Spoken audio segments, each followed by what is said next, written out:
Bismillahirrahmanirrahim. Assalamualaikum warahmatullahi wabarakatuh. Selamat siang para sahabat data di wilayah Kabupaten Cilacap atau di wilayah sekitarnya. Alhamdulillah pada siang ini kita bisa berjumpa kembali dengan channel YouTube BPS Kabupaten Cilacap.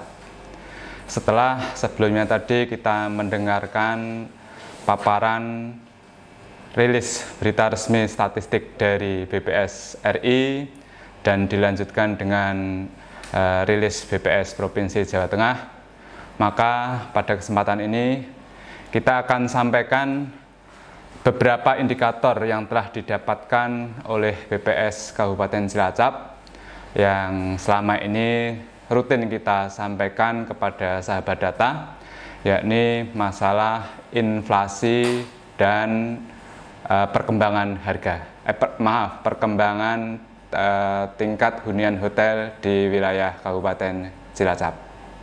Jadi ada dua yang akan kita sampaikan pada hari ini, yakni tingkat perkembangan harga atau yang biasa kita sebut dengan inflasi dan tingkat hunian hotel yang ada di wilayah Kabupaten Cilacap. Baik, pertama kali kita sampaikan tentang informasi masalah perkembangan harga yang biasa kita sebut dengan inflasi. Sahabat data semuanya, setelah bulan September yang lalu Presiden Jokowi menaikkan harga BBM, gitu ya, menaikkan harga BBM. Bagaimana kondisi perkembangan harga yang ada di wilayah Kabupaten Cilacap? Nah, kita telah memantau selama sebulan ini, bulan Oktober ya, bulan Oktober tahun 2022, untuk Kota Cilacap telah mengalami inflasi sebesar 0,01%. Saya ulangi, untuk Kota Cilacap bulan Oktober tahun 2022 ini mengalami inflasi sebesar 0,01%. Nah, dampak dari adanya inflasi di bulan Oktober yang sebesar 0,01% ini, maka total inflasi kalender, yaitu inflasi dari Januari 2022 hingga bulan Oktober tahun 2022 mencapai angka 5,96. Adapun angka inflasi year on year, yakni dari bulan Oktober tahun 2021 hingga Oktober 2022 mencapai angka 7,21%. Adanya inflasi sebesar 0,01% pada bulan Oktober tahun 2022 ini di Kota Cilacap, ini disumbang dari 8 kelompok ya, dari 8 kelompok yang mengalami inflasi, 2 kelompok yang mengalami deflasi, serta 1 kelompok yang mengalami stagnan.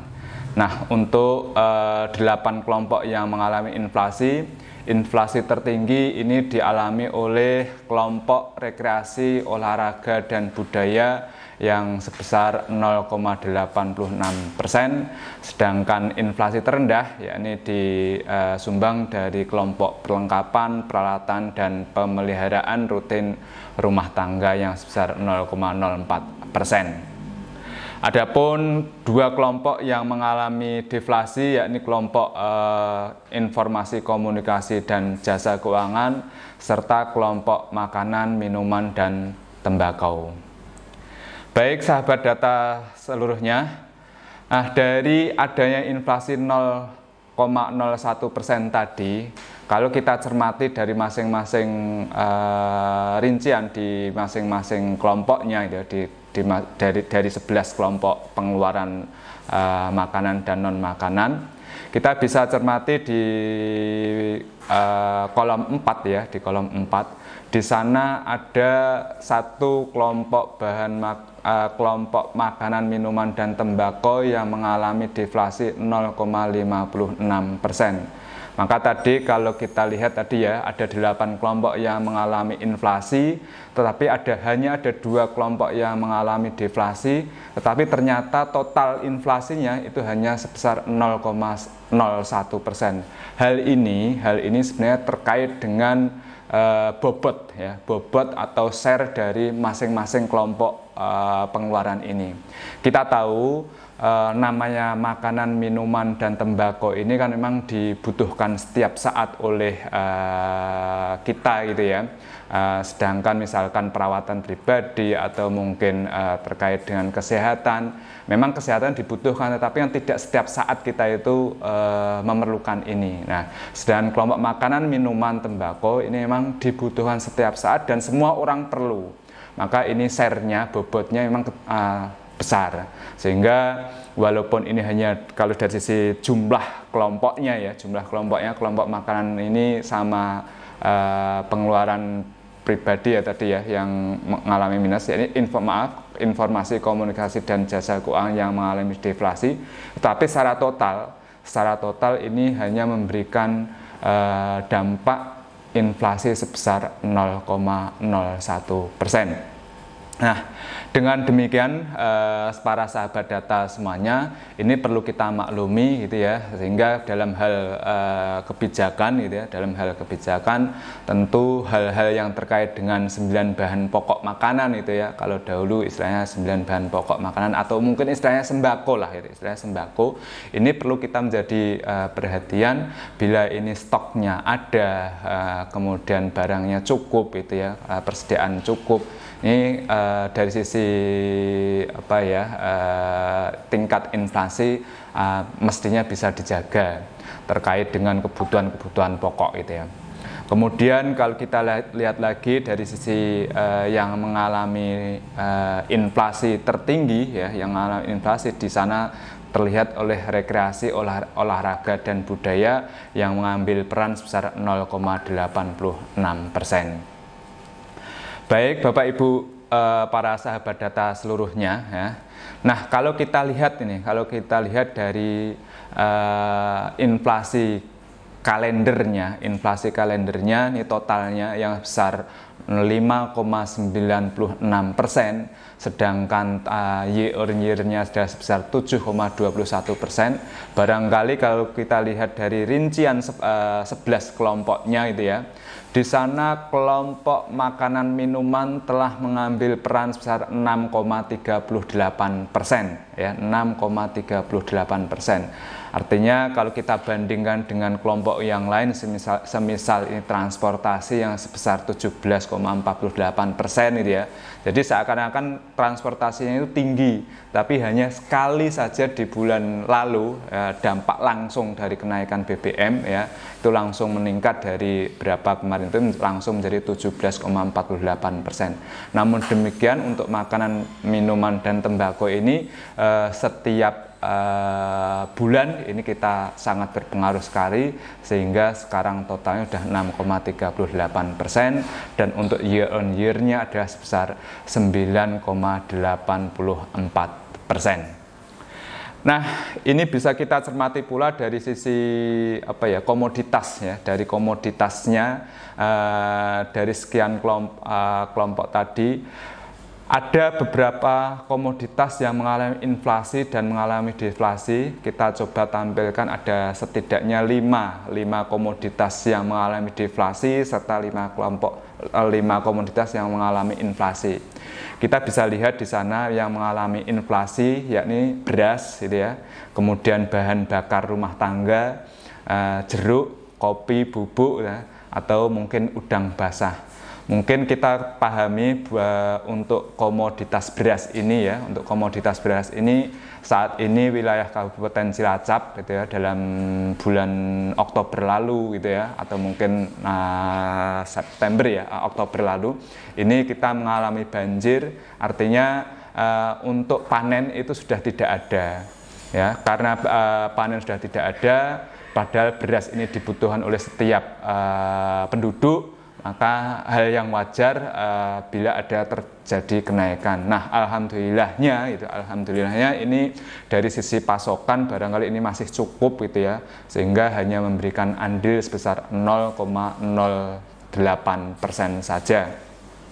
Sedangkan bahan bakar rumah tangga ini misalnya semacam gas LPG gitu ya, barangkali ini adalah dampak dari adanya kenaikan BBM di awal bulan September yang lalu itu ya. Di sana ini masih dirasa masih ada beberapa harga yang naik, dan kita tahu di awal bulan Oktober lalu kita sempat merasakan di dalam kota ini istilahnya apa ya, gas itu langka gitu ya, gas LPG itu langka, susah kita dapatkan gitu ya, sehingga ada kenaikan harga sebesar 0,07%. Kemudian jeruk, kopi, bubuk, serta udang basah. Nah, ini mungkin terkait dengan pasokan gitu ya. Artinya dari sisi share-nya yang besar 0,04, 0,02, artinya memang ini merupakan apa ya istilahnya ya kenaikan yang masih bisa dianggap wajar, karena kebetulan kalau misalnya tadi banjir gitu ya kayak udang basah ini kalau harganya naik kan ya artinya bagi tentu ini barangnya agak langka gitu ya. Kemudian dari sisi beberapa komoditas, ya ini 5 komoditas semacam cabai merah, kemudian daging ayam ras, telur ayam ras, minyak goreng, gitu ya, cabai rawit. Nah, ini kalau kita lihat nih, kita cermati cabai merah, cabai rawit, kemudian terkait dengan daging ayam ras, ini kan sebenarnya merupakan kebutuhan pokok yang terkait dengan produksi, ya, terkait dengan produksi. Cuman masalahnya cabai merah dan cabai rawit ini pada posisi yang istilahnya musim penghujan kayak gini gitu ya, artinya barangkali ini yang penting harganya laku sesuai BEP, tidak mengalami kerugian, ini mungkin sudah baik buat para petani gitu ya, karena emang ini bahan ini nggak tahan lama gitu, mungkin 2-3 hari barang ini sudah membusuk, sehingga kalau sudah busuk kan nggak akan laku gitu. Nah, berikutnya para sahabat data seluruhnya. Nah, kalau kita cermati dari trennya ya, dari tingkat perkembangannya dari bulan ke bulan gitu ya, grafik berikut ini bisa kita lihat gitu ya, ternyata setelah adanya dampak kenaikan harga yang lalu pada bulan lalu sebesar 1,11%, maka kalaupun toh sekarang ini masih ada dampaknya kenaikan harga BBM yang hanya sebesar 0,01%, ya, artinya sudah kebijakan ini sudah dilaksanakan 2 bulan yang lalu kan, dan ini masih ada dampaknya, ya artinya hal yang wajar gitu ya, nah, yang masih bisa kita toleransi gitu ya. Maka ini kita berharap ketersediaan stok pangan ini bisa menjadi hal yang penting buat warga, sehingga khususnya para pengambil kebijakan ini bisa menjadi satu informasi apa yang harus kita ambil langkah berikutnya. Apalagi sekarang ini pemerintah lagi concern ya, baik itu pemerintah pusat maupun provinsi dan kabupaten ini sedang giat-giatnya mengendalikan harga ini supaya tidak terlalu over inflasi. Karena memang para sahabat data seluruhnya gitu ya, dari target inflasi tahunan yang sebesar sekitar 4% kalau kita di Kabupaten Cilacap ini sudah mencapai 5,95 tadi ya, 95% tadi, artinya memang sudah melebihi target. Makanya dan ini sudah istilahnya seluruh nasional ya, tidak hanya Kabupaten Cilacap saja. Artinya memang kita perlu warning supaya tidak mencapai 2 digit sampai 10% lebih gitu ya. Karena udah kalau 10% lebih itu artinya nanti dampaknya banyak gitu ya, Kita lihat di sana di bulan Oktober hanya 0,01%. Nah, kalau kita lihat di bulan April, kita lihat angkanya paling tinggi 1,68%. Di sana ada kita tahu ada menjelang musim Lebaran ya, kemudian sebelumnya juga minyak goreng yang susah, sehingga di sana dampaknya sangat tinggi sekali. Nah, kalau kita lihat perkembangannya selama setahun ini, tahun 2022 ya, tahun 2022. Nah, kita lihat di sana grafiknya selalu naik itu ya, dari 0,66% sehingga sekarang total sudah menjadi 5,96% gitu ya, 5,96%. Artinya di sana ini perlu menjadi waspada buat kita seluruhnya, karena kalau kita bandingkan dua grafik di bawahnya yang warna biru sama hijau, ini sebenarnya kan angkanya juga sangat tinggi sekali, gapnya sangat tinggi sekali. Kemudian kalau kita lihat dari inflasi year on year-nya dari bulan Oktober tahun 2021 sampai dengan Oktober tahun 2022, nah ini karena ini sejalan dengan kalendernya, dengan tahunannya, maka ini grafiknya, trennya ini hampir sama. Ya, ini yang inflasi sebesar 7,21% ini di atas jauh bila dibandingkan dengan dua grafik sebelumnya yang bulan tahun 2021 dan tahun 2022 yang saat itu sedang terjadi pandemi COVID. Baik, sahabat data seluruhnya, kita coba bandingkan dengan angka inflasi di 6 kota di wilayah Provinsi Jawa Tengah, yakni Kota Purwokerto, Kota Solo, Kota Kudus, kemudian Kota Semarang, juga Kota Tegal gitu ya. Maka apabila kita bandingkan di sana, kita termasuk inflasi, sedangkan 4 kota yang lain mengalami deflasi gitu ya, yakni Kota Semarang, Kota Tegal, serta Kota Surakarta di sana mengalami deflasi. Nah, ini yang mengalami inflasi adalah Kota Kudus, Kota Purwokerto, dan Kota Cilacap. Nah, sedangkan inflasi tertinggi di 6 kota ini adalah dipakai oleh Kota Purwokerto yang sebesar 0,02%. Sedangkan kita adalah 0,01%. Nah, secara tahun kalender ya, angka inflasinya serta year on year-nya bisa kita lihat di tabel berikut gitu ya.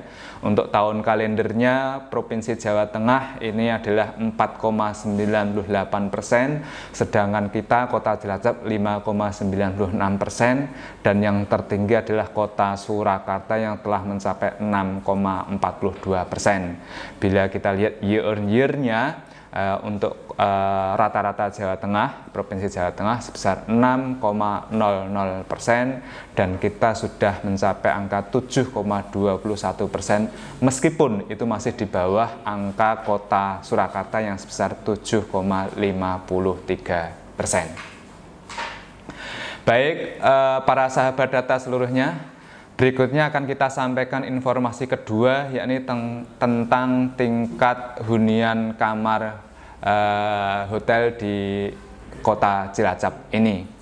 Nah, perlu kita sampaikan gitu ya, bahwasanya untuk informasi tingkat hunian hotel ini adalah informasi bulan September ya, bulan September. Kalau inflasi tadi adalah bulan Oktober, tapi untuk tingkat hunian hotel ini kita menggunakan angka bulan September.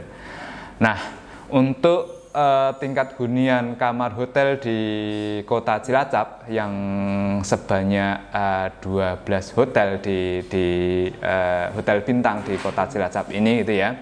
Nah, kita lihat di sana tingkat hunian hotelnya atau TPK-nya untuk bulan September ini mencapai angka 44,55%. Ya, artinya dari 100 kamar yang ada di hotel tersebut, ini 44,55%-nya ini dipakai oleh tamu.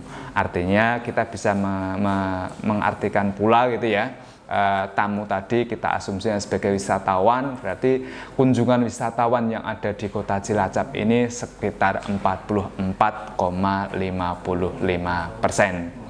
Jadi kalau kita bandingkan dengan bulan sebelumnya di bulan Agustus yang sekitar 32 gitu ya, dan apabila kita bandingkan dengan bulan-bulan sebelumnya, maka ini angka ini itu hampir sebanding dengan awal mula COVID ya, awal mula COVID dan COVID tadi belum menjalar, yakni di bulan Februari tahun 2020 gitu ya. Di sana angkanya mencapai 42,18%, sedangkan kita sekarang ini adalah 44,55%. Nah, ini bisa kita artikan barangkali ini pandemi COVID ini sudah mulai masyarakat sudah mulai memahami, sudah mulai rajin menggunakan maskernya, kemudian sudah kebal karena sudah menggunakan imunnya gitu ya, imunnya sudah meningkat, kemudian sudah booster dan lain sebagainya, sehingga ini terkait dengan COVID ini barangkali sudah tidak menjadi satu momok tersendiri.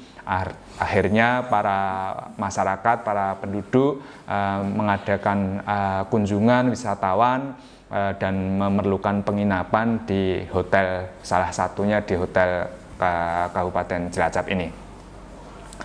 Nah, kalau kita lihat lagi perkembangannya secara tingkat hunian kamar dari total kumulatif dari bulan Januari sampai dengan bulan Agustus gitu ya, sampai bulan Agustus ini di grafik yang berwarna biru ya, yang grafik berwarna biru ini kita lihat dari mulai bulan Mei, dari bulan Mei, Juni, Juli, Agustus dan September ya, dan September ini kalau kita lihat ini di atas tahun 2020 dan tahun 2021 yang lalu.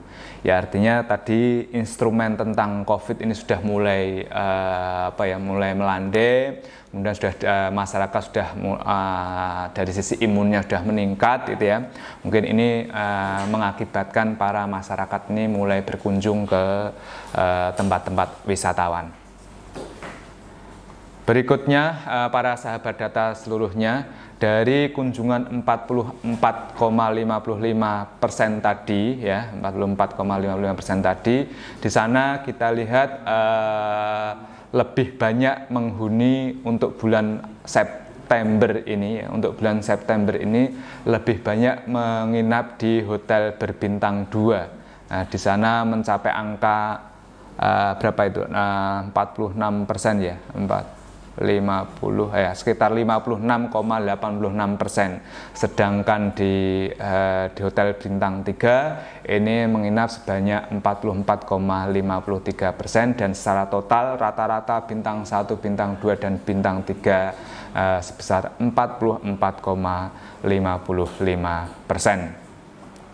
Nah, terkait dengan tingkat hunian kamar ini, kita bisa juga melihat istilahnya lamanya menginap. Jadi wisatawan ini ada yang menginap berapa lama, 1 hari, 2 hari, atau mungkin 3 hari gitu ya. Maka pada bulan September tahun 2022 ini kita bisa memantau untuk bulan September ini rata-rata lama menginap adalah sebesar 1,35 malam. Ya, artinya hampir 1,5 malam ya. Ini karena ini merupakan rata-rata ya, merupakan rata-rata dari penjumlahan angka-angka, sehingga ya artinya ada yang menginap 2 malam, kemudian ada yang hanya menginap 1 malam. Nah, dari yang menginap 2 malam itu lebih banyak yang 1 malamnya, sehingga totalnya adalah 1,35 malam tadi.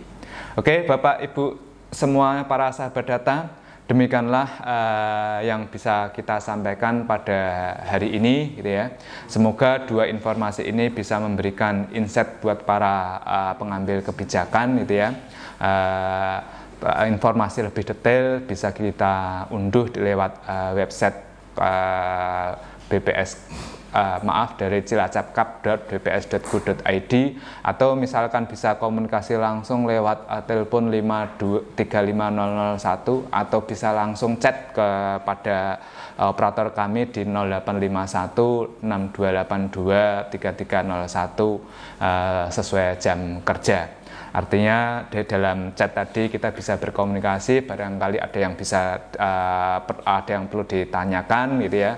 Nanti operator kami akan bisa memberikan penjelasan lebih detail.